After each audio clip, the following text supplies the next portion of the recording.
Hello and welcome to the Stock Planner channel. Today I would like to talk about penny stocks. I never thought I would say the word penny stocks because I don't traditionally like them. Never traded them. I feel penny stocks have too low a volume. They're too erratic, as few analysts reporting on them. And I don't believe you can use traditional indicators like RSI, MACD, and others to trade them. What happens with a lot of penny stocks is they level and consolidate for a long time and then all of a sudden pop, and then it goes and falls back down again.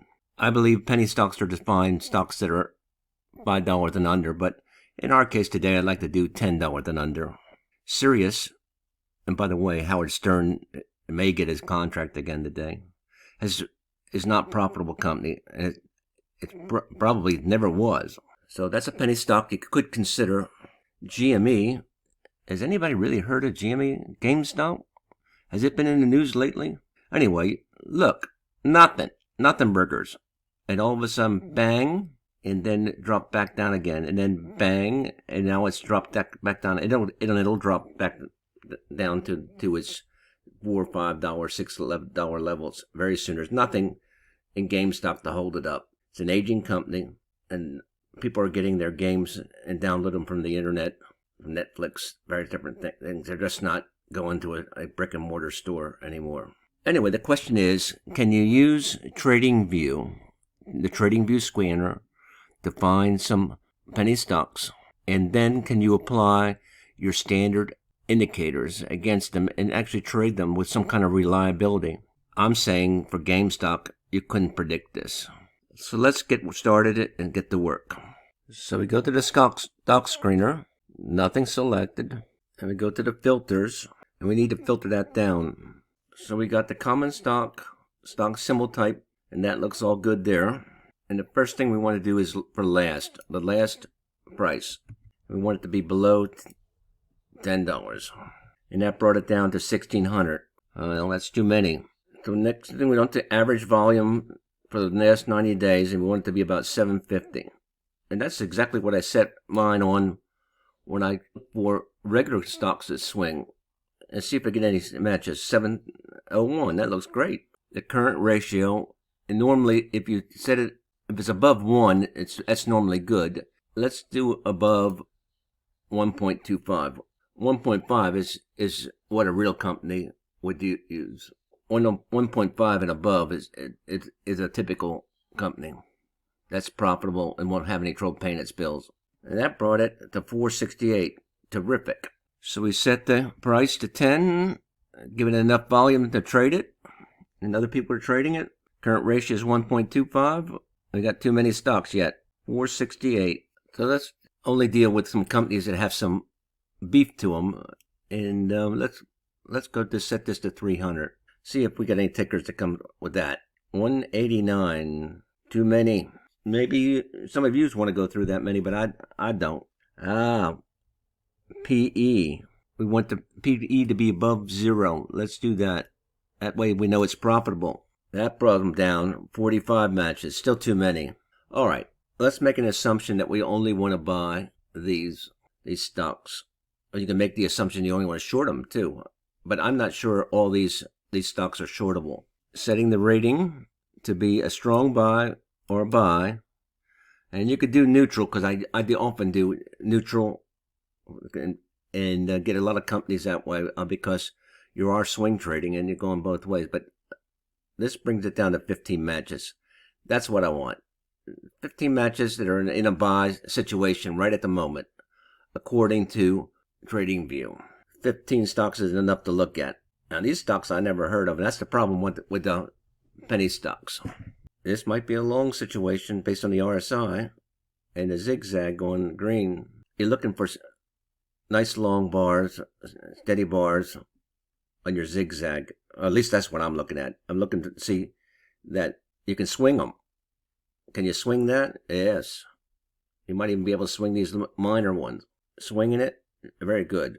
I'm going to take this list of 15 stocks and backtest them to see if you can really do something with them. Okay, so the next step is I'm going to backtest it using Omni Broker, which allows me to test a basket full of stocks and get the win ratio and the net for each of these stocks. Now it's going to take me a minute to transfer these stock symbols into my other system, and I will get back with you in just a moment to show you the results. Okay, coming over to my Omni Broker program, I've entered the stocks that we found in FinViz under penny stocks, and here's that list. Omni Broker allows me to backtest a basket full of stocks all at one time, whereas you can do a backtest in Tradingview, but it's individual, one at a time, and you have to write the code. So I'm going to do a backtest on the RSI indicator, and when the RSI is below the 30 and the zigzag has changed, we take an RSI buy. And the opposite is true for the short. If the RSI is above and then came below, and the zigzag is red or short after 2 bars, I mean, that's a change. You can't take it till 2 bars, because zigzag, although it's perfect, always finds the bottom. It has to look 2 bars ahead, so you have to wait 2 bars. So that's the formula.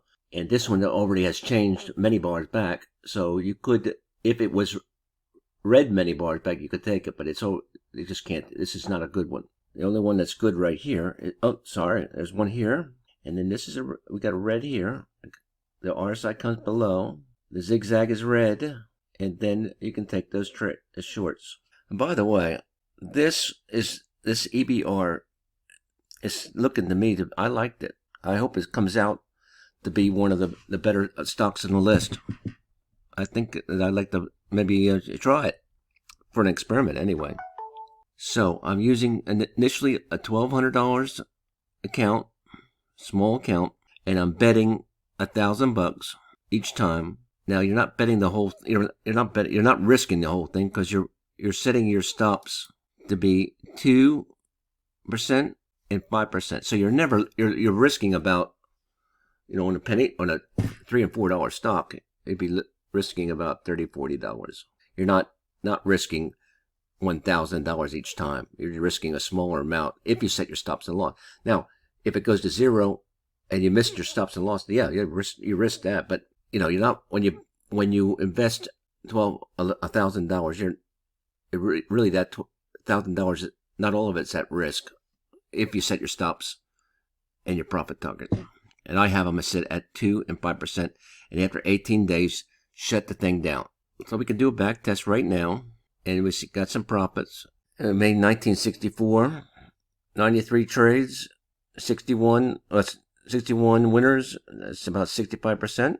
The winning system, and that's over 93 trades from the January 1st, 2020 to now. That's about 15 months. Taking one trade at a time. Remember, you only started out with $1,200, and you're investing to buy the stock $1,000, leaving you $200 spare. Stop loss at 2%, target at 5%. That way you win more than you lose. When you win, you win more than you lose. A 65% system will give you more wins than losses, and thus more profit. This is not too bad. Anyway, I've taken, and I can do a back test on each individual's stock. And here they are. And I can transfer that data to a spreadsheet and do some further analysis. Transferring that data in to a spreadsheet, Google spreadsheet. There's the stocks that we have dealt with. There's my win filters. I'm filtering out only the stocks that have a 65% win rate. And there's a different sheet. Same thing. Top 60, 65 and above right here. And here's the stocks. We got 1, 2, 3, 4, 5, 6, 7, 8. 8. That's enough to thing. And again, our win rates, percentage of winners are here. 88, 84. And I want to go back to the data. I want to show you something in the data. You got the same stocks here. We'll go over to the win rate. There's all this data there. You can do all kinds of analysis with it. Number of winners and percentage of winners. There's one that says 25. There's 60. 60. We eliminated that with our filter of 65 and above. Okay. And so we got only, so there's stocks here that are disqualified from trading based on the fact that they don't trade well with my indicator. They don't trade well with the RSI, which is the one I'm using to go ahead and pick it out. Now, it might trade well with something else. I don't know.